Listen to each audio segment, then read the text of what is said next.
था मेपा पवार, और वो वहां से मार के भाग के किधर गए थे, मालवा। तो मेपा पवार की हत्या राव रणमल ने बीच में ही कर दी थी, और बाकी वाले दो किसके पास चले गए, महमूद खिलजी के पास। महमूद खिलजी कहाँ का शासक था, पैसे तो नहीं दिए उनको चाय के, अरे नहीं देने, अपने फ्री है, अपने मैं चाहे मंगो पैसे नहीं दो, मेहता सर देते हैं अपने पैसे, अपने पैसे नहीं देने, सर अपना आप देते हैं, तुम्हारे नहीं देते हो, मेरे देते हैं, इन्हीं के तुम जाके सब फ्री है वहां पे, मतलब सबके वही देते हैं, जो भी यहाँ आते हैं ना पढ़ाने के लिए उनके सर ही देते हैं, इसलिए अपने पैसे नहीं देना। इसलिए तो मैं तो घर से चाय पी के आता ही नहीं हूँ, मैं तो शंकर जी के यहीं पीता हूँ, कौन फालतू का खर्चा करे 5-7 रुपए का, अपने यहीं आके पीते हैं। तो फिर चाचा मेरा की हत्या कौन से युद्ध में हुई, सारंगपुर का युद्ध, कब हुआ था, 1437 के अंदर हुआ था। इसके बाद कौन सा स्तंभ बनाया गया, विजय स्तंभ के कारीगर कौन थे, प्रिंसेस, आप बताओ, कल आए थे, नहीं आए, आप बताओ मैडम, आप तो आए थे, झूठ क्यों बोल रहे हो, आप बताओ, जेता नापा, अरे वो उनको बोलने दो ना,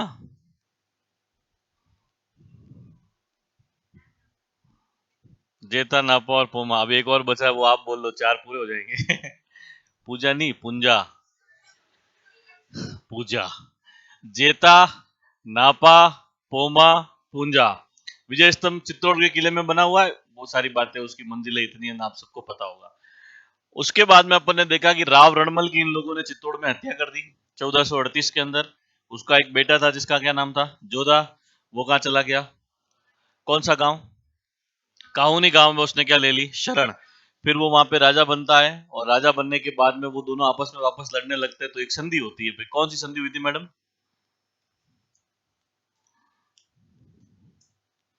बड़ी मस्त संधि है, बहुत अच्छा नाम है, याद करो, सुना आपने, किसी ने पीछे से बोला ऐसा, नहीं मैंने सुना, आवल बावल की संधि कब हुई थी, 1453, किस किस के बीच में हुई थी, वेरी गुड, इस ज्ञान की प्राप्ति आपको कहां से हुई,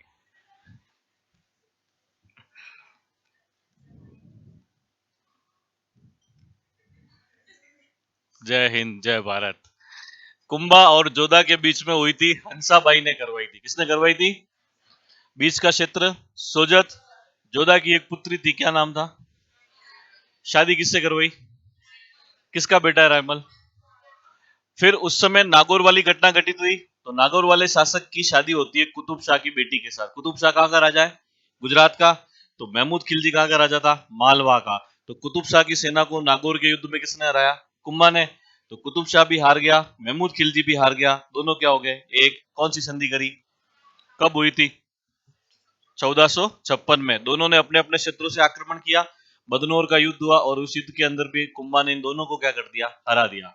उस समय बीच में रसद की आपूर्ति कौन करता है, सहसमल देवड़ा। तो कुंभा ने उसको भी क्या करा, हरा दिया।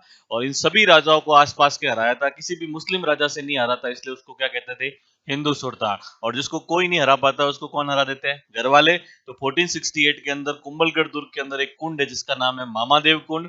मामादेव कुंड के पास में उसी के पुत्र उदय या उदयकरण ने उसकी क्या कर दी, हत्या, जिसे मेवाड़ का पितृहंता शासक कहा जाता है।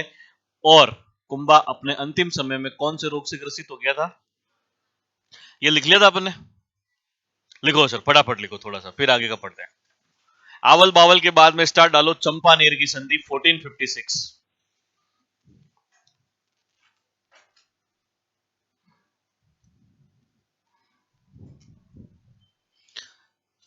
चंपानेर की संधि 1456,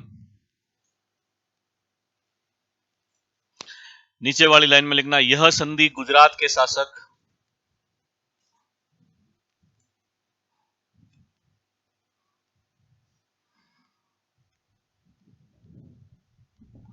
यह संधि गुजरात के शासक कुतुब शाह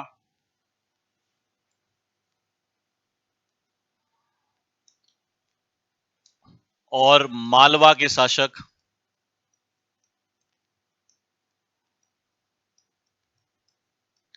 महमूद खिलजी प्रथम के मध्य हुई, या फर्स्ट के मध्य हुई।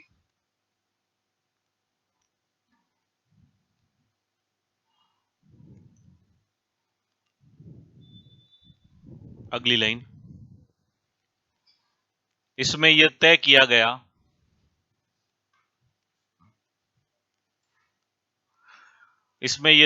गया कि दोनों अपने अपने क्षेत्र से आक्रमण करेंगे।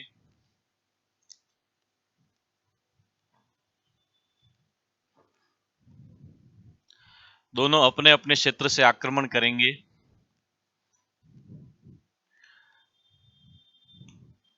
और मेवाड़ को जीतने के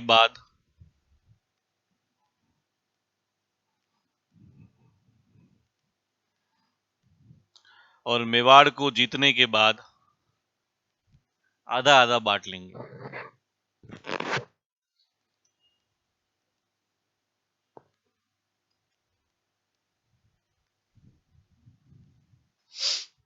परिणाम लिखो, रिजल्ट। बदनौर के युद्ध में, बदनौर कहां पड़ता है भाई? भीलवाड़ा। बदनौर के युद्ध में दोनों मिलकर भी कुंभा को नहीं हरा पाए।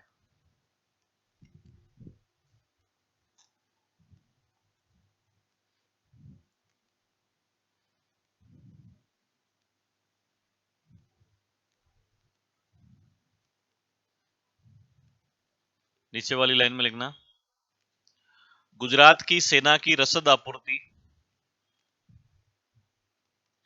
गुजरात की सेना की रसद आपूर्ति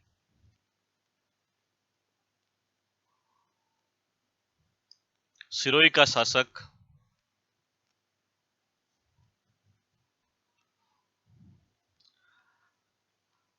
सहसमल देवड़ा करता है।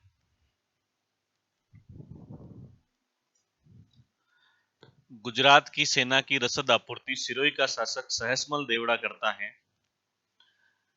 उसे भी कुंभा ने हराया।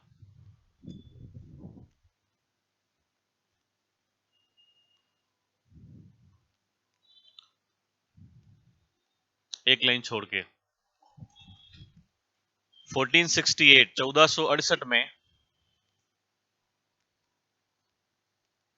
कुंभा उन्माद रोग से ग्रसित हो गया। कुंभा उन्माद रोग से ग्रसित हो गया।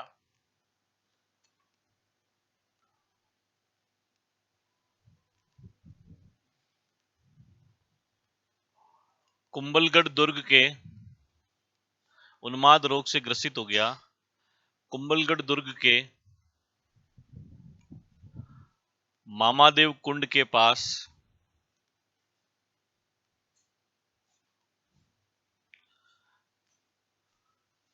उदाया उदयकरण ने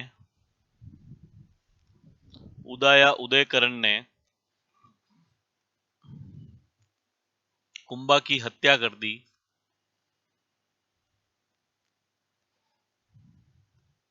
उदयकरण ने कुंभा की हत्या कर दी, जिसे मेवाड़ का पितृहंता शासक कहा जाता है।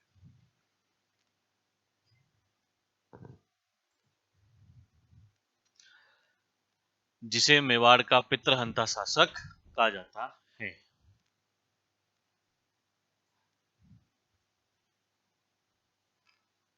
एक लाइन छोड़ के स्टार डालो, कुंभा और स्थापत्य। कुंभा और स्थापत्य, और फिर अपनी कॉपी आप बंद कर दो। 5 मिनट के लिए मेरी बात सुनना ध्यान से।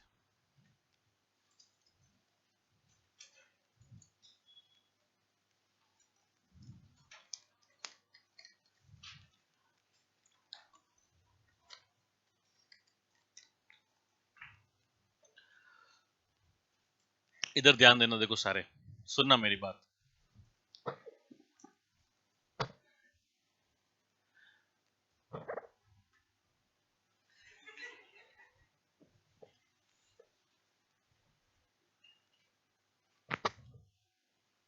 अब तो तेरा अलग जिला भी तो बन गया, कुचामन सिटी जिला बन गया ना। तेरे को नहीं पता? पता है तो जिले बनने की खुशी में तूने मिठाई तो नहीं खिलाई हमको। और किस किस का खुद का जिला बन गया? अंगद हाथ खड़ा कर, तू शर्मा मत चल। क्या कौन सा जिला तेरा? Very good. कल सारे नए नए जिले जिसके बने मिठाई लेके आना, दोनों तुम जने, या फिर आना ही मत, सुन लेना। और किसी का अब तो कोई बोलेगा ही नहीं कि सिर्फ मेरा ही बना है। देखो इधर ध्यान देना सारे।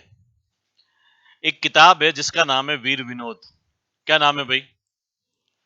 किसने लिखी है? सभी को पता है ये बात। कवि राजा श्यामल दास ने लिखी है।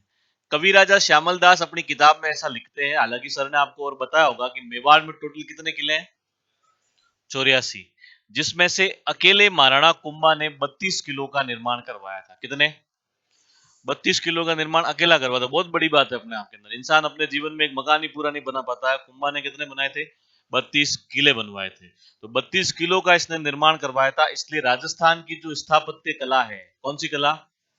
स्थापत्य कला का अगर आपसे पूछा जाए जनक, अगर आपसे पूछा जाए पिता, अगर आपसे पूछा जाए डैडी, अगर आपसे पूछा जाए पापा, सब किसको कहा जाता है भाई? कुंभा को कहा जाता है। बात समझ में आ गई? तो राजस्थान स्थापत्य कला का जनक, पिता, पापा या डैडी कौन है? महाराणा कुंभा। क्योंकि इसने 84 में से कितने किलो का निर्माण करवाया था? 32 किलो का। ऐसा मैं नहीं कह रहा हूं, कौन कह रहा है? कवि राजा श्यामल दास। कौन सी किताब में कह रहा है? वीर विनोद के अंदर कह रहा है। इसलिए इसको राजस्थान स्थापत्य कला का पिता कहते हैं। बहुत सारे किले हैं, 32 के 32 तो ना तो पढ़ाए जाते हैं, ना अपन को याद होते हैं, ना कहीं पर ऐसे लिखे हुए हैं। कुछ ऐसे किले हैं जो कहां पर थे आपको याद रखने। सेकंड ग्रेड के अंदर सवाल यहां से आ चुका है, इसलिए मैं बता रहा हूं कौन कौन से किले आपको याद रखने हैं। एक चीज ये याद रखना, आपकी कुंभा के जितने भी किले, जितनी भी इमारतें बनी थी ना, उन सबका शिल्पी एक ही व्यक्ति था जिसका नाम था मंडन। क्योंकि कुंभा के दरबार में यही था जो शिल्पी था। शिल्पी समझते हो कि भाई गेट कैसे बनेगा, आर्किटेक्ट जिसको कहते हैं, ये मकान का रूम कैसा बनेगा, ये कैसा बनेगा, वो कैसा बनेगा, वो बंदा कौन था? मंडन। लेकिन स्पेशली इसका नाम सिर्फ एक ही किले में लिया जाता है जिसका नाम है कुंभलगढ़। कौन सा गढ़? तो अपने उसमें याद आपको है ही, ये सबको पता है, राजस्थान के बच्चे बच्चे को ये बात पता है, लेकिन सबका था कौन? मंडन ही था। कुछ किले आपको अच्छे से याद रखने पड़ेंगे, मैं यहाँ पे लिख रहा हूँ सारे, देखना। पहला है भाई कुंभलगढ़। कौन से स्थान पर है ये? कौन से जिले में? सभी को पता है? Very good. एक किला है अचलगढ़। कहां पर है? एक किला है बसंती दुर्ग। कौन सा दुर्ग? ये कहां पर है? ये सेकंड ग्रेड 2016 में आया था। कुंभा द्वारा निर्मित बसंती दुर्ग कहां पर स्थित है? उसके बाद में एक किला है आपका बोमट। कौन सा है? एक किला है जिसका नाम है मचान। एक किला है जिसका नाम है बेराट। और एक किला है जिसका नाम है कोलन। ये सारे किले तो आपको याद होने चाहिए, कुछ भी पूछा जा सकता है। तो कुंभलगढ़ कौन से जिले में भाई? राजसमंद। कौन सा संबंध? उसके बाद में दोनों ही अचलगढ़ और बसंती दुर्ग जो है वो कहां पर है? सिरोही। मैंने आपसे कहा कि भाई सहसमल देवड़ा को इसने हराया। हराया तो उसके पीछे कारण क्या था? क्योंकि उस वाले क्षेत्र पर उसने क्या कर लिया था? अधिकार। तो जब अधिकार करा और कुंभा वहां घूमते घूमते गया और उसने देखा कि यार ये किला थोड़ा सा टूट फूट गया है। कौन सा वाला? अचलगढ़ वाला। तो कुंभा इतना बड़ा निर्माता था, तो इसने कहा टूटा फूटा किला अपने यहाँ पर नहीं होना चाहिए, तो उसने उसका जीर्णोद्धार करवाया था। क्या करवाया था? अगर आपसे पूछा जाए अचलगढ़ का मूल निर्माण किसने करवाया था, तो मालवा के परमार राजाओं ने करवाया था। किसने करवाया था? जैसे समिदेश्वर मंदिर का मूल निर्माण भी किसने करवाया था? परमार राजा भोज। उसी प्रकार से मालवा के परमार शासकों ने कौन सा किला बनवाया था? अचलगढ़। लेकिन इसका जीर्णोद्धार किसने करवाया था? कुंभा ने। बसंती दुर्ग कहां? ये आरपीएससी सेकंड ग्रेड 2016 में आया था। कहां पर है? सिरोही। इसी का दूसरा नाम है बसंतगढ़। क्या है? तो बसंतगढ़ या बसंती दुर्ग अगर आपसे पूछा जाए कहां पर है, तो क्या करोगे? सिरोही के अंदर है। बोमट किसको कहते हैं भाई? बोमट बोराट सुना होगा आपने ज्योग्राफी में। किसको कहते हैं बोमट? अरे यू नहीं कह रहा, कहां से कहां तक वो तो मुझे ही पता है। पहाड़ है, पठार है। उदयपुर से राजसमंद, और राजसमंद से भीलवाड़ा। मन में आए जो मतलब तुक्का अड़ा रहे हो। बोमट बोराट क्या है? छप्पन, लसाड़िया, बरड़, ऊपरमाल, मेवल, काठल। अरे पठार है, मुझे भी पता है, कहां से कहां तक है मैं वो पूछ रहा हूं।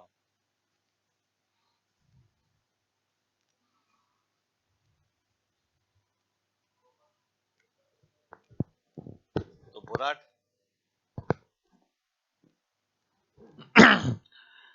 अपन ने सर एक व्यक्ति पढ़ा था, उसका सवाल भी आया था प्रीलिम्स में, मोतीलाल तेजावत। पढ़ा था अपन ने जब अपन किसान आंदोलन पढ़ रहे थे कि कहाँ के थे वो झाड़ोल के, तो मैंने कहा था कि उन्होंने एक आंदोलन स्टार्ट किया था, एक ही आंदोलन। कौन सा? और एक ही आंदोलन को कहा जाता है भूमट भील आंदोलन। क्या कहा जाता है? और मैंने उस समय भी आपसे कहा था कि सिरोही से लगाकर गोगुंदा, कोटड़ा, झाडोल के आसपास के पूरे क्षेत्र को भूमट कहा जाता है। क्या कहा जाता है? और गोगुंदा से लगाकर कुंभलगढ़ तक के क्षेत्र को भोराट कहा जाता है। क्या कहा जाता है?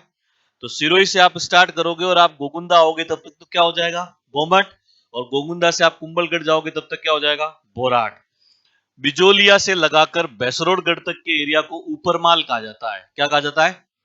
और बैसरोडगढ़ से लगाकर बूंदी तक के कटे पटे पठारी भाग को बरड़ कहा जाता है। क्या कहा जाता है? बरड़ कहा जाता है। डूंगरपुर के आसपास के क्षेत्र को मेवल कहते हैं। क्या कहते हैं? 56 गांवों के समूह जो प्रतापगढ़ बांसवाड़ा में है उसको क्या कहा जाता है? 56 कहा जाता है। प्रतापगढ़ के पठारी भाग को कांठल कहा जाता है। क्या कहा जाता है? तो ये एबीसीडी है कंपटीशन की। क्या है? इंग्लिश सिखाते हैं ना अपन को, तो पहले क्या सिखाई जाती है? A for apple, B for ball, C for cat. तो ये कंपटीशन एग्जाम की एबीसीडी है जो आप सभी को याद होनी चाहिए। इधर उधर देखने की आवश्यकता नहीं है और नई आंखों के यूं यूं करने की आवश्यकता है। फोकस यहाँ पे रखो। तो बोमट के अंदर यानी कि उस वाले क्षेत्र के अंदर एक जनजाति रहती थी जिसका नाम है भील जनजाति। कौन सी जनजाति? क्योंकि मोतीलाल तेजावत ने भी किसके लिए आंदोलन किया था? भील जनजाति के लिए। तो भील जनजाति कुंभा के समय में विद्रोह कर देती है। क्या कर देती है? विद्रोह। तो उसके विद्रोह का दमन करने के लिए उस वाले क्षेत्र में उसने एक किला बनवाया था जिसका नाम क्या है? भोमट। और ये दोनों ही किले जो है वो कौन से जिले में आते हैं भाई? उदयपुर में आते हैं। कौन से जिले में? उदयपुर। फिर मैंने आपसे कहा था कि मेवाड़ के अंदर एक जाति रहती थी जिसका नाम था मेव या मेर। कौन सी जाति? तो मेव या मेर जाति रहने के कारण इसका नाम हो गया था मेदपाट। क्या हुआ था? तो उस मेव या मेर जाति ने भी यहां पर विद्रोह कर दिया था, इसलिए उसका दमन करने के लिए कौन सा किला बनवाया था? मचान। और बेराट और कोलन दोनों ही किले भीलवाड़ा में है। कहां पर है? भीलवाड़ा में है। तो कुंभलगढ़ कहां है? राजसमंद। अचलगढ़ और बसंती दुर्ग सिरोही। अचलगढ़ का मूल निर्माण परमार राजाओं ने, जीर्णोद्धार किसने करवाया? कुंभा ने। बोमट के अंदर कौन सी जनजाति? भील। उसके विद्रोह का दमन करने के लिए कौन सा किला? बोमट। मेव या मेल जाति के लिए मचान। दोनों ही कहा है? उदयपुर। बेराट और कोलन कहा है? भीलवाड़ा में। और इसका स्थापत्य कला का जनक कौन है? महाराणा कुंभा। ये याद रखना, यहां से सवाल आ सकता है। बात समझ में आ गई?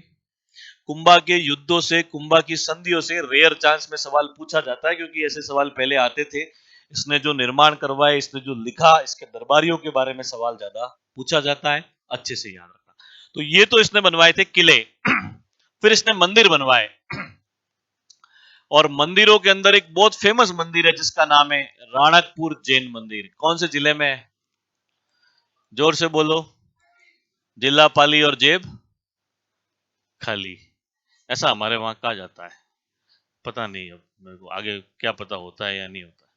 तो राणकपुर जैन मंदिर कौन से जिले में? पाली। एक सुनना मेरी बात सारे ध्यान से। एक शब्द होता है श्रेष्ठी। क्या शब्द है? श्रेष्ठी। गुप्तों के समय, जब गुप्त साम्राज्य था भारत में 200 से लगाकर 500 ईस्वी तक, आज से कम 1800 साल पहले की बात है। गुप्तों के समय जो व्यापारियों का प्रमुख होता था ना, व्यापारियों का जो सबसे बड़ा अधिकारी है, व्यापारियों का जो मुखिया है, उसको गुप्तों के समय क्या कहते थे लोग? श्रेष्ठी कहते थे। जैसे आज भी होते हैं व्यापारियों के प्रमुख, चैम्बर होता है पूरा उनका, उनका एक अध्यक्ष होता है, फिर अखबार में आता है व्यापार मंडल के अध्यक्ष ने इसको ये ज्ञापन दिया, ऐसा आता है। और फिर उस अध्यक्ष को लगता है कि मैं एमएलए भी बन सकता हूँ, इसलिए पारसजीत सिंह भी जो है वो रैली निकाल रहे हैं कि हमको टिकट नहीं मिला। देखा होगा तुम लोगों ने, सुना होगा ऐसा। Very good. तो श्रेष्ठी का अपभ्रंश हो गया और अपभ्रंश होके ये शब्द हो जाता है सेठ। क्या हो जाता है? आज सेठ किसको कहते हैं? जिसका बड़ा पेट वो है सेठ, मेहता सर या फिर अपने चारण सर। सेठ वो व्यक्ति होता है जो पैसे वाला होता है, उसी को कहते हैं। व्यापारियों का प्रमुख ही पैसे वाला होता है, तो वो श्रेष्ठी से अपभ्रंश होकर क्या शब्द बन गया? सेठ। तो एक जैन सेठ हुआ करते थे और सेठ का नाम था धरणक-शाह। क्या नाम था? जो सादड़ी पाली के रहने वाले थे। कहां के रहने वाले थे? ना ये छोटी है ना ये बड़ी है, ये ओनली क्या है? सादड़ी है। छोटी और बड़ी मेवाड़ में है और ओनली सादड़ी कहां है? अरावली पर्वतमाला के उस तरफ है। ठीक है। तो ये सादड़ी पाली के रहने वाले जैन सेठ थे धरणक-शाह। इन्हें ये मन के अंदर आया कि हमारे एक तीर्थंकर है जिनका नाम है आदिनाथ। क्या नाम है? आदिनाथ का ही दूसरा नाम होता है अजीतनाथ। क्या नाम है? अजीतनाथ। आदिनाथ का दूसरा नाम क्या है? अजीतनाथ। आदिनाथ का ही एक और नाम है केसरिया जी। क्या है? और केसरिया जी का ही एक दूसरा नाम है जिसका नाम है ऋषभ देव। और ये कौन से गांव में इनका मंदिर है? दुलेव गांव के अंदर है। मैं ये इसलिए बात बता रहा हूं क्योंकि पशुधन सहायक वाले पेपर में पूछा गया कि राणकपुर जैन मंदिर किसको समर्पित है। अब सारे छोरे रट के जाते हैं आदिनाथ आदिनाथ आदिनाथ, उसने ऑप्शन में दिया अजीतनाथ, तो सब कंफ्यूज हो गए। याद रखना, आदिनाथ का ही दूसरा नाम क्या है? अजीतनाथ। इसी को ऋषभ देव कहा जाता है और काले रंग की प्रतिमा इसलिए इनको क्या कहा गया? केसरिया जी कहा गया। तो इनका मंदिर बनाने का इन्होंने ऐसा सोचा। अब मैंने आपसे कहा था कि तत्कालीन समय के अंदर ये पूरी भूमि जो थी वो मेवाड़ के अधीन थी, क्योंकि मेवाड़ वाले जब राव रणमल के मरने के बाद जोधा का पीछा करते तो उस वाले क्षेत्र पर उन्होंने क्या कर दिया था? अधिकार। और मंदिर बनाने के लिए जमीन चाहिए तो धरणक शाह वहां से मेवाड़ आए। कहा आए? मेवाड़। और उस समय राणा जी कौन थे? कुंभा। राणा जी से मिले और मिलकर उन्होंने कहा कि साहब हम हमारे एक आदिनाथ जी के लिए मंदिर बनाना चाहते हैं, भूमि दीजिए हमें।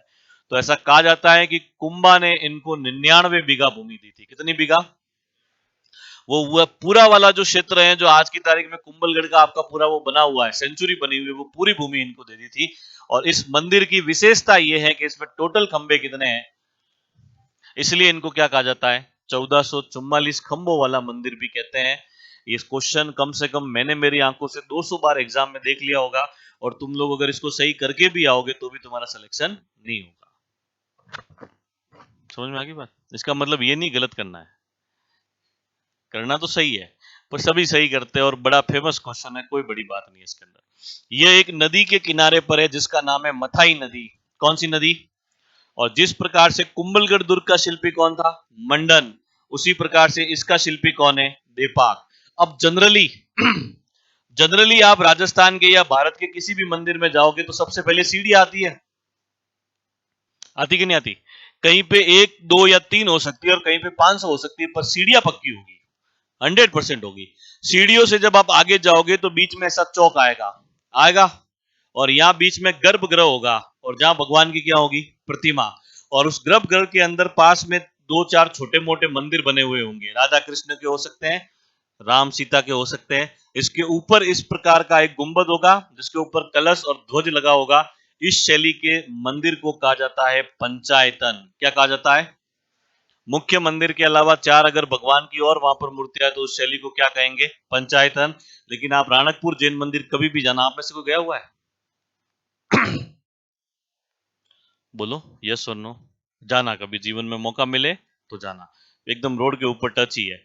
तो उस राणकपुर जैन मंदिर में आप कभी भी जाओगे ना तो वो ऐसे बना हुआ नहीं है, वो राणकपुर जैन मंदिर ऐसे बना हुआ है।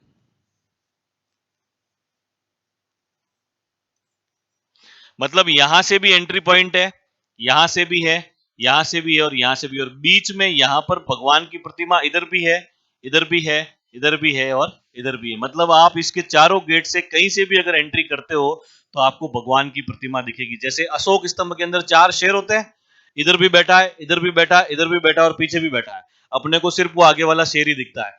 इसलिए इसके भी आप किसी भी तरफ से एंट्री करोगे तो आपको भगवान की प्रतिमा दिखेगी। और इसके अंदर जाने के कितने मुख हैं? 4। इसलिए इसको कहा जाता है चौमुहा मंदिर। क्या कहा जाता है? याद रखना ये बात। हालांकि गवर्नमेंट ने वर्तमान के अंदर सिर्फ एक ही गेट को ओपन करके रखा हुआ है, बाकी तीनों बंद करके रखे हुए, क्योंकि लोग कहीं से भी आ सकते हैं, भीड़ पड़ती है वहां पर भयंकर रूप से। फॉरेनर्स भी बहुत ज्यादा आते हैं क्योंकि उसकी जो शिल्प कला की गई है वो बड़ी एंटिक सी है, जनरली जैसी होती है वैसी नहीं है। तो सिर्फ एक ही यहाँ से अंदर जाने का गेट खुला हुआ है और इसके 4 मुख है, इसलिए इसको क्या कहते थे? चौमुहा मंदिर। देपाक इसका शिल्पी था। कौन सी नदी के किनारे है? मथाई। और राजस्थान का एकमात्र मंदिर है जिसकी नींव पंच तत्वों पर रखी गई है। कितने तत्वों पर? कौन सा मंदिर? राणकपुर जैन मंदिर। कौन से जिले में? पाली जिले के अंदर है। याद रखना, सवाल बड़ा फेमस आता है, वो सारे सही करके आना, गलत करके मत आना। याद रह जाएगी बात, बड़ी इजी सी बात। अगला सुनो सर ध्यान से। एक मंदिर है जिसका नाम आप लोगों ने बहुत सुना होगा, कुंभ श्याम मंदिर। कौन सा मंदिर? कहां पर है भाई? एक मंदिर है जिसका नाम आपने और सुना होगा, श्रृंगार चवरी। क्या है? एक मंदिर है जिसका नाम आप लोगों ने और सुना होगा, सतबीस देवरी। कौन सी देवरी? और एक है जिसका नाम आप लोगों ने और सुना होगा, मीरा मंदिर। कौन सा मंदिर? इन सब का निर्माण किसने करवाया था? महाराणा कुंभा ने करवाया था। किसने करवाया था? मैं जब कल आपको पढ़ा रहा था तब मैंने आपसे कहा था कि मेवाड़ के जितने भी शासक हुए वे सारे महादेव के भगत हैं। किसके भगत हैं? सारे जानते हो कौन से महादेव के? एकलिंग जी के, क्योंकि ये स्वयं को क्या कहते थे? एकलिंग दीवान। बापा रावल ने किसका मंदिर बनवाया? एकलिंग जी का। कौन से गांव में? कैलाशपुरी। चतुर्मुखी प्रतिमा किसने लगवाई? रायमल ने। और उसका परकोटा किसने बनवाया? मोकल ने। और मिर्ची बड़े किसने खाए वहां पर? खाए सबने? Very good. अभी मेवाड़ के जो पूर्व राजघराने के राणा जी है कुंवर विश्वराज सिंह मेवाड़, उनको नाथद्वारा से भारतीय जनता पार्टी ने टिकट दिया। आप सभी को पता होगा, सीपी जोशी के सामने दिया। सभी को पता है। 4-5 दिन पहले उन्होंने ज्वाइन करी थी बीजेपी और उनको सीपी जोशी के सामने टिकट दिया। तो जब वे अपने कैंपेन के लिए यहाँ से चुनाव प्रचार के लिए वहां पर गए ना नाथद्वारा में, तो पहले वे एकलिंग जी के मंदिर गए। कहां पर गए? तो मतलब इतना इष्ट देव है मेवाड़ वालों का कौन? भगवान महादेव, एकलिंग जी। तो एकलिंग जी के सारे भगत थे, लेकिन उसमें कुंभा थोड़े से अलग है। और कुंभा भगवान विष्णु के बड़े भगत थे। किसके? उन्होंने अपना जो विजय स्तंभ बनाया वो भी किसको समर्पित किया है? भगवान विष्णु को किया है। तो कुंभा जहां जहां भी रहा ना, जहां जहां वो थोड़े समय के लिए रहा कि भाई 10 साल में यहां रहा, 10 साल वहां रहा, 10 साल वहां रहा, तो उन सभी स्थानों पर उसने भगवान विष्णु का मंदिर बनवाया। किसका मंदिर बनवाया? और उस मंदिर को क्या कहा जाता है? कुंभ श्याम मंदिर। तो पहला क्वेश्चन है कि भाई कुंभ श्याम मंदिर कौन से भगवान का है? विष्णु भगवान का है। कौन से भगवान का है? याद रहेगा। अपने जो भी कुल देवी कुल देवता होते तो अपन जा रहे थे पहले रूम लेके, यहाँ उदयपुर में अपने हॉस्टल में भी रह रहे तो उनका रखते कि नहीं रखते? तस्वीर वगैरह नहीं रखते तो फोन में फोटो तो रखते होंगे। उसी प्रकार से कुंभा जो था इनका मंदिर बनवाता है, और लोगों को नाम बोलना आया नहीं, इसलिए लोगों ने इसका नाम बदल के कर दिया कुंभ स्वामी। क्या कर दिया? ओरिजिनल नेम था क्या? कुंभ श्याम। और 3 स्थानों पर इसका मंदिर बनवाया गया, सी, के और ए। क्या याद रखोगे? सी से याद रखना है चित्तौड़गढ़। कौन सा गढ़? उसके बाद में ये कहां पर रहा था? कुंभलगढ़। और उसके बाद में ये कहां रहा था? अचलगढ़। ये तीनों ही स्थानों पर कुंभा ने कौन से मंदिर बनवाए? कुंभ श्याम कौन से भगवान का है? कौन से भगवान का है? विष्णु भगवान का। अगला है भाई श्रृंगार चवरी। चवरी क्या होती है? एक कर भी था चवरी कर, बताओ भाई, खुशी बताओ, चवरी क्या होती है? एक तो होती है चक्री जो गोल गोल घूमती है। अब आप बताओ चवरी क्या होती है?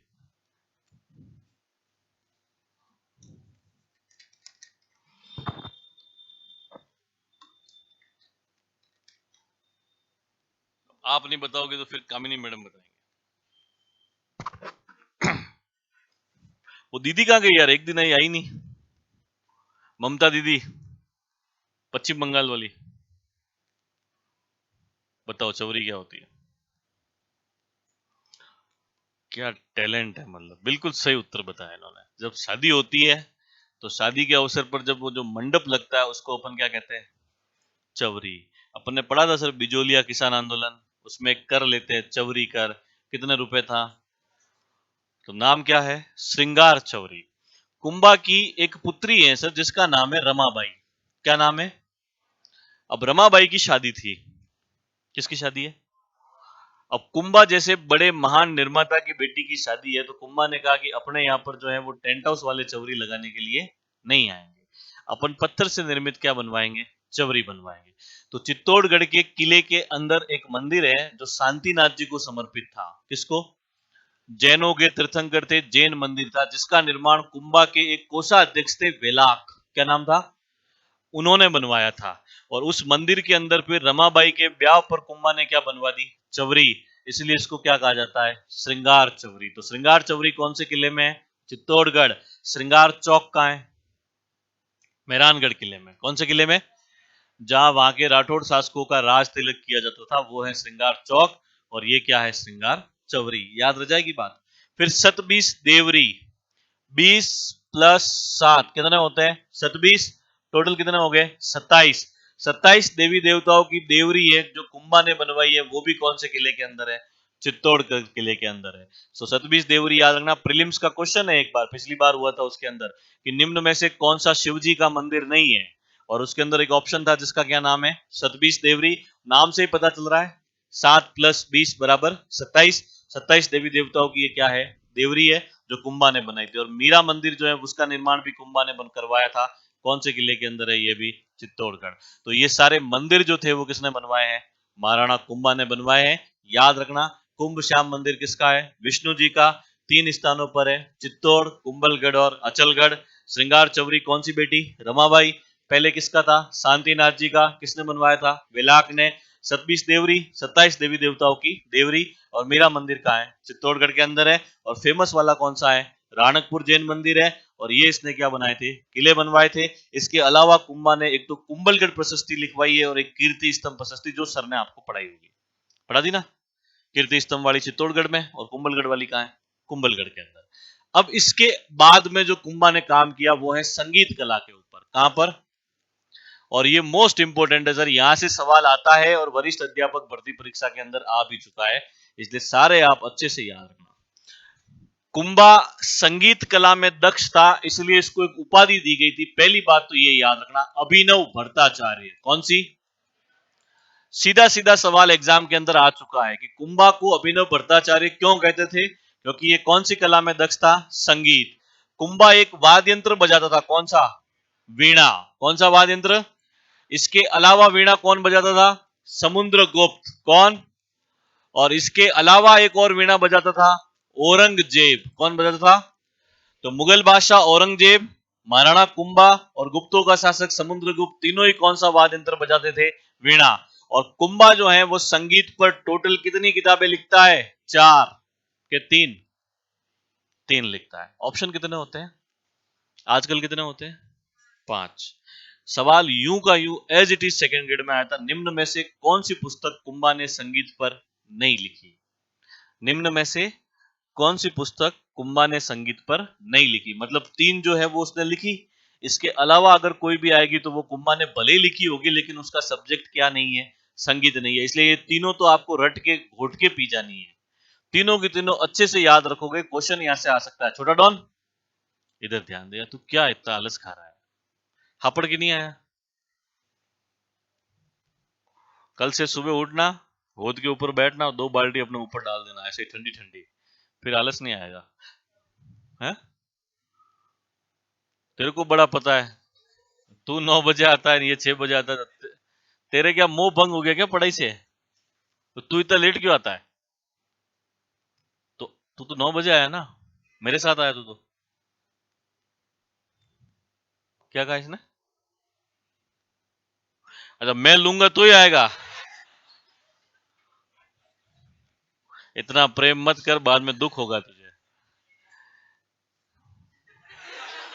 इसने अगर मेरे यूं पैर रख दिया तो मैं उसको हटाऊंगा कैसे भी।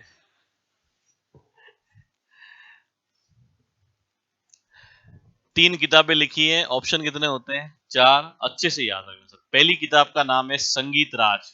क्या नाम है? दूसरी का नाम है संगीत मीमांसा। क्या नाम है? और तीसरी का नाम है सूड प्रबंध। क्या नाम है? सूड प्रबंध। ये तीनों ही किताबें आपको अच्छे से याद रखनी है, सवाल यूं का यूं एज इट इज आया था। संगीत राज, संगीत मीमांसा और सूड प्रबंध, तीनों ही किताबें महाराणा कुंभा ने किस पर लिखी है? संगीत पर। इसके अलावा भी इसने लिखी है, वो भी मैं आपको बताऊंगा, लेकिन उनका जो सब्जेक्ट है वो क्या नहीं है? संगीत नहीं है। मैंने आपको कहा था कि देखो, किताब लिखना कोई बड़ी बात नहीं है, अगर कहानियां चुटकुले अगर लिखने को कहा जाए तो अपन लोग भी लिख सकते हैं, लेकिन म्यूजिक पर किताब लिखना अपने आप के अंदर क्या है? बड़ी बात है। जो कुंभा ने लिखी, इतने सारे काम करने के बावजूद, इतने किले, इतने मंदिर, इतने युद्ध, इतनी घर परिवार की परेशानियां, सबको हैंडल करने के बावजूद भी बंदा कितनी किताबें लिख रहा है संगीत पर? 3। संगीत राज, संगीत मीमांसा और सूर प्रबंध। सबसे बड़ी कौन सी अगर आपसे ऐसा पूछा जाए तो क्या करोगे? संगीत राज। कितने भागों में विभाजित है? तो 5। कितने भागों में विभाजित है? 5। इसके बाद में कुंभा ने और भी बहुत सारी बातें लिखी। एक शब्द होता है सर, टीका। सुना कभी? टीके से आप क्या समझते हैं? जो भी आपके मन में आ रहा है बताओ, सही गलत से मुझे कोई मतलब नहीं है। अगर आपको ऐसा वर्ड सुनने में मिले टीका, तो इससे आप क्या समझोगे? बहुत सारे मीनिंग होते हैं इसके, आप जो भी आपको अच्छा लग रहा है वो बताओ। सबसे पूछूंगा मैं, सारे सोच के रखना।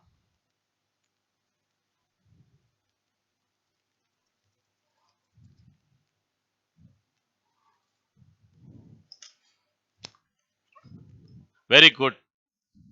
टीका होता है, टीका भाई आभूषण होता है, आपने कल्चर में पढ़ा होगा, बोरलीन, टीका, और क्या क्या होता है? रखड़ीन, मेमंद ने, मेमंद भी होता है यहाँ पर। बेचारे आधे पुरुष तो इसी में बर्बाद हो गए। महिलाओं के अंदर जितना गहनों को लेकर कंपटीशन होता है ना, उतना किसी और चीज को लेकर नहीं होता है। ये हकीकत है। हालांकि वो गहने कोई काम के नहीं है। 2 साल में कोई घर परिवार में एक आधी शादी होती है, उसमें वो बाहर निकलते हैं और तब तक उनकी फैशन ओल्ड हो जाती है। फिर कहते हैं इसको तुड़वा के फिर और नया बनाओ, बेचारा वो उसमें और बर्बाद होता है। बाकी वो पेटी के अंदर पड़े रहते हैं और कोई मोल नहीं है उनका। 60,000 रुपए तोला है। कितने? मतलब किसी महिला के पास अगर 10 तोला सोना है तो उसके पास 6 लाख की संपत्ति है। कितनी? पुरुष बेचारा कमा के महिला के क्या बनाता है? गहने। पुरुषों के पूरे बॉडी के ऊपर आपने कोई आभूषण देखा कभी? कोई आभूषण है क्या? 2-4 हजार के कभी कोई कान में पहन लिए होंगे तो वो बात अलग है, बाकी कोई आभूषण नहीं है। और महिलाओं को क्या चाहिए? आभूषण। अब महिलाएं सारी मेरे ऊपर गुस्सा कर रही है, करो, मुझे कोई फर्क नहीं पड़ता। आप बताओ, टीका क्या होता है? इसको भी अपन क्या कहते हैं? टीका। और आप टीका से क्या समझते हो? तिलक। आप बताओ। वही तिलक। Very good. जब सगाई की जाती है तब सामने वाले वर को दिया जाने वाला भेंट उपहार जो है उसको भी टीका दस्तूर कहा जाता है। क्या कहा जाता है? आपने कहा बोला? ये नहीं बोला आपने तो फिर? टीका तो टीका है ना, वो भी तो होता है। आप बताओ टीका से आप क्या समझते हो, और जो भी आपके माइंड में आ रहा है।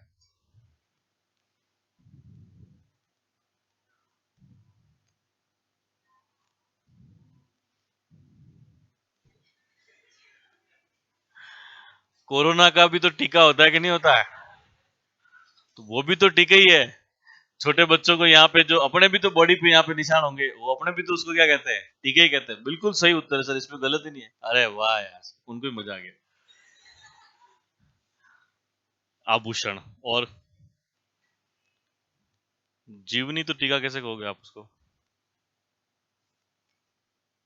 मतलब आप एक्सप्लेन नहीं कर पा रहे हो आपके मन में क्या है। ओके, कोई बात नहीं, आप बताओ। एक सर अपन किसी के ऊपर कमेंट करते हैं ना, उसको भी तो कहते हैं टीका टिप्पणी। कहते कि नहीं कहते? इंस्टाग्राम पे नीचे नहीं होता कमेंट? कमेंट का मतलब ही क्या है? टिप्पणी या टीका। तो एक तो टीका हो गया आभूषण, एक टीका हो गया तिलक, एक टीका होगी रसम जो शादी में होती है, एक टीका हो गया वैक्सीन, और एक टीका हो गया comment.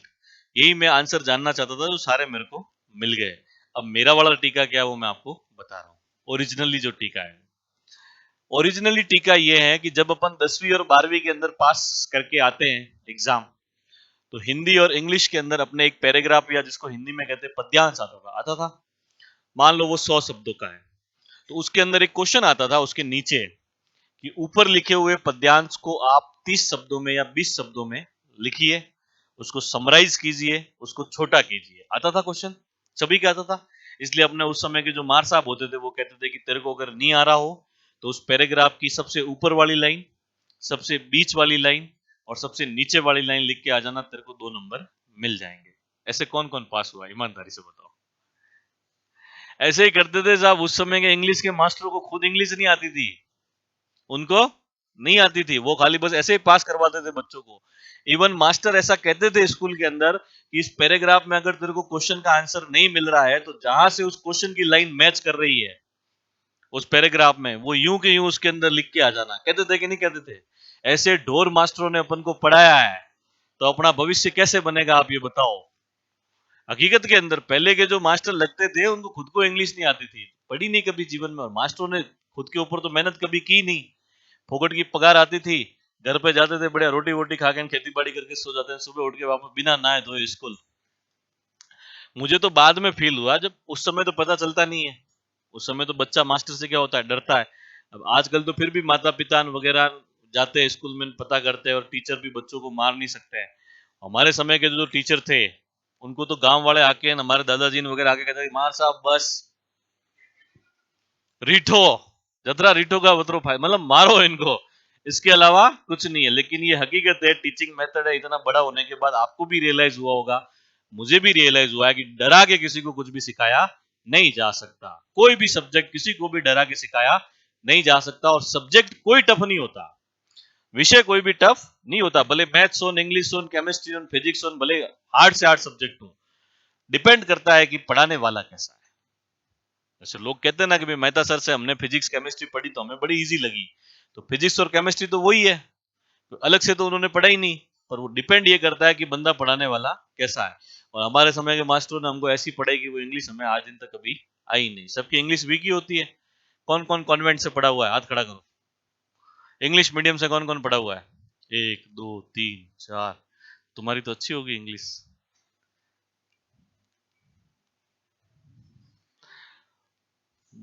Gorgeous the looking smart ने, वो तो मुझे भी आते हैं, वो कोई इंग्लिश नहीं है। उसके अलावा मतलब जो अपन पढ़ाई लिखाई में जिसका उपयोग हो, वो इंग्लिश कैसी है तुम्हारी?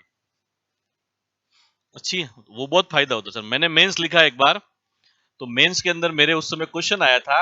उसमें क्या, लास्ट वाला जो पेपर होता है ना आरएस में, चौथा पेपर, वो हिंदी इंग्लिश का होता है।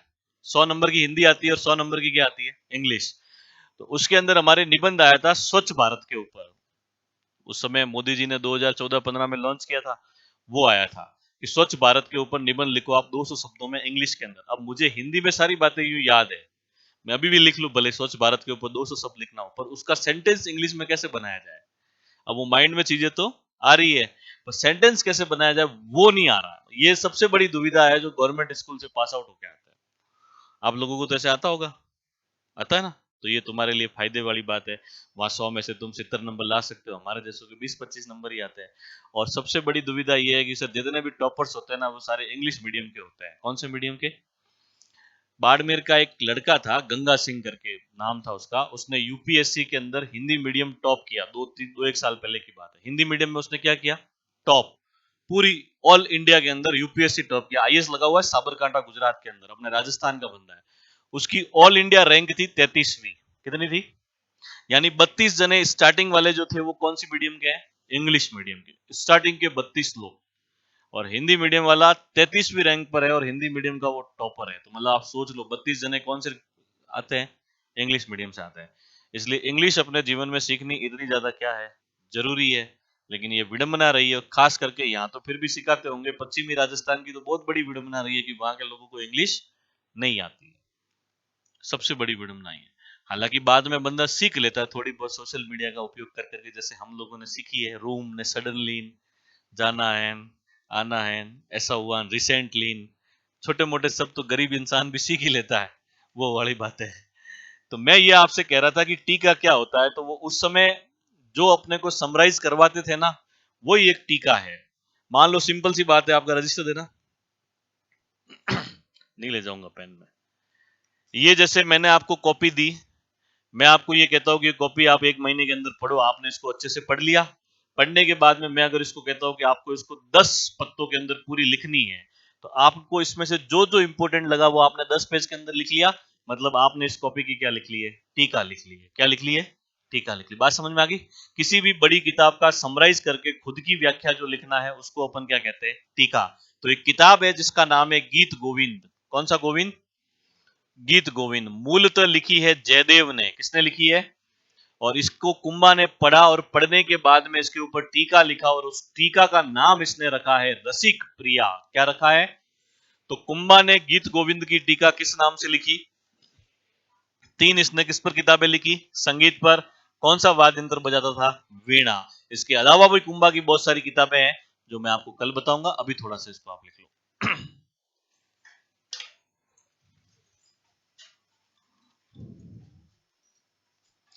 कुंभा और स्थापत्य, कुछ नहीं लिखा अपन ने आज? लिखो अब फटाफट। वीर विनोद के अनुसार,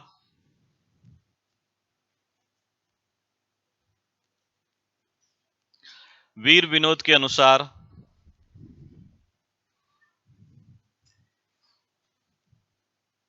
कुंभा ने 84 में से 32 दुर्गों का निर्माण,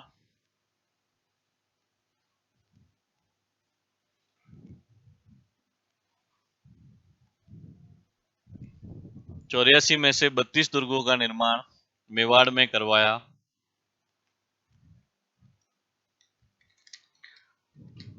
इसलिए इसे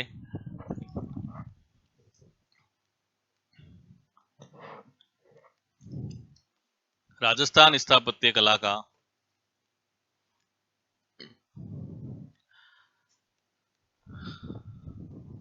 जनक या पिता कहा जाता है?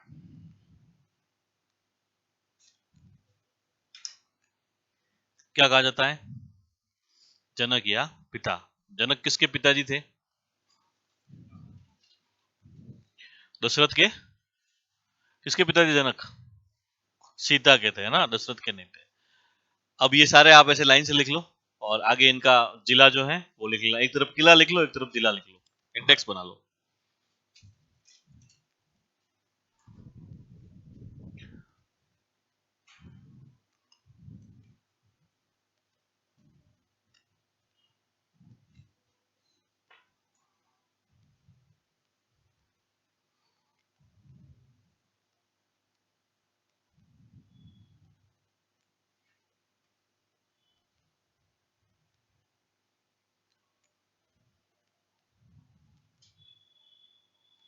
बसंती को ऑब्लिक करके लिख देना बसंतगढ़।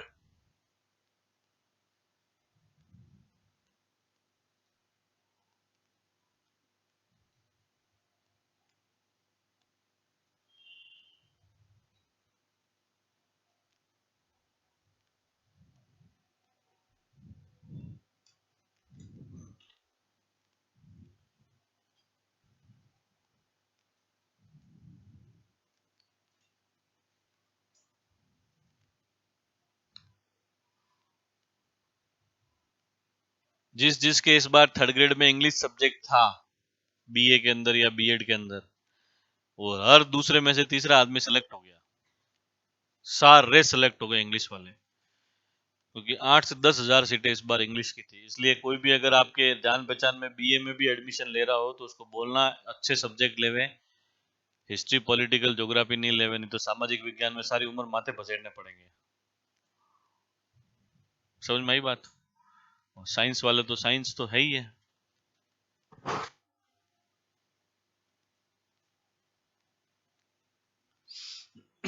लिख लिया?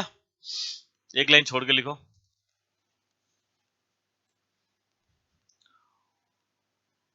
मेव या मेर जाति के विद्रोह का दमन करने के लिए मेव या मेर जाति के विद्रोह का दमन करने के लिए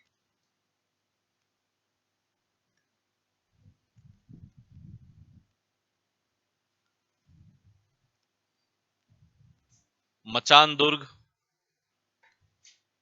मचान दुर्ग और भील जनजाति के विद्रोह का दमन करने के लिए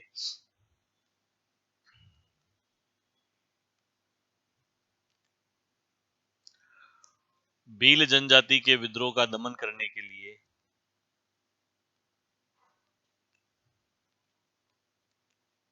बोमट दुर्ग बनवाया गया।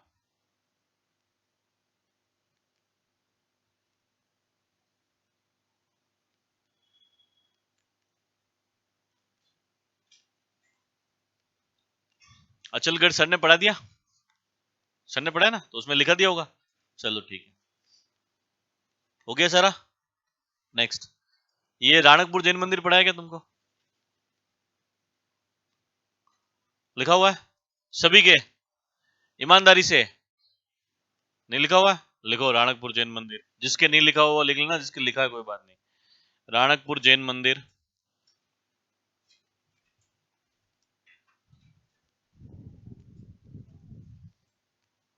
कोष्टक में लिखो पाली। नेक्स्ट लाइन, सादड़ी पाली निवासी सादड़ी पाली निवासी जैन सेठ धरणक शाह ने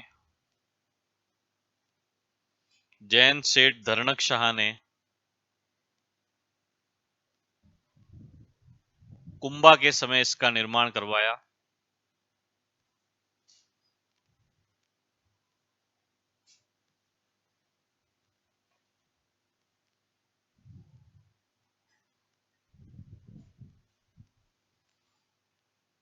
जैन तीर्थंकर आदिनाथ या अजीतनाथ को समर्पित है। जैन तीर्थंकर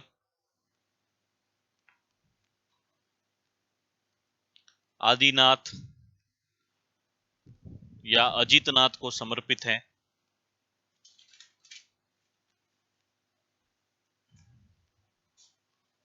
अब एक एक लाइन से लिखना, जैसे सीधा सीधा। कुल खंबे, कुल खंबे 1444। शिल्पी देपाक, शिल्पी देपाक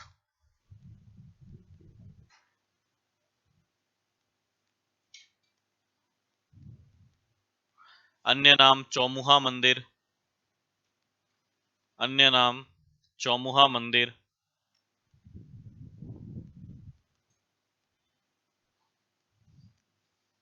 नदी मथाई,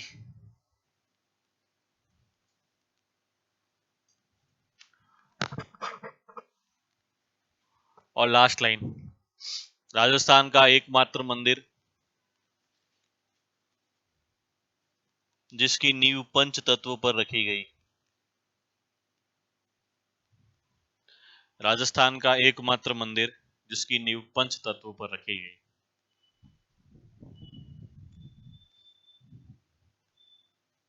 एक लाइन छोड़ के स्टार डालेंगे आप, कुंभ श्याम मंदिर। अब इधर देखो, सुनो मेरी बात, सारे सारे सुनना एक बार। देखो आगे आप स्टार डालोगे कुंभ श्याम मंदिर, चित्तौड़गढ़ लिख देना, नीचे लिखना विष्णु को समर्पित, 3 स्थानों पर बना हुआ है, तीनों नाम मैंने यहाँ लिखे हुए हैं। फिर श्रृंगार चौवरी लिख देना चित्तौड़गढ़, रमाबाई के विवाह पर बनवाई थी। शांतिनाथ जी का मूलतः मंदिर था जिसका निर्माण किसने करवाया, वेलाक ने। लिखा जाए तो लिख लेना, बाकी मैं कल आके लिखा दूंगा। वैसे लिखा जाएगा, कोई बड़ी बात नहीं है, लिख लेना अपने हिसाब से।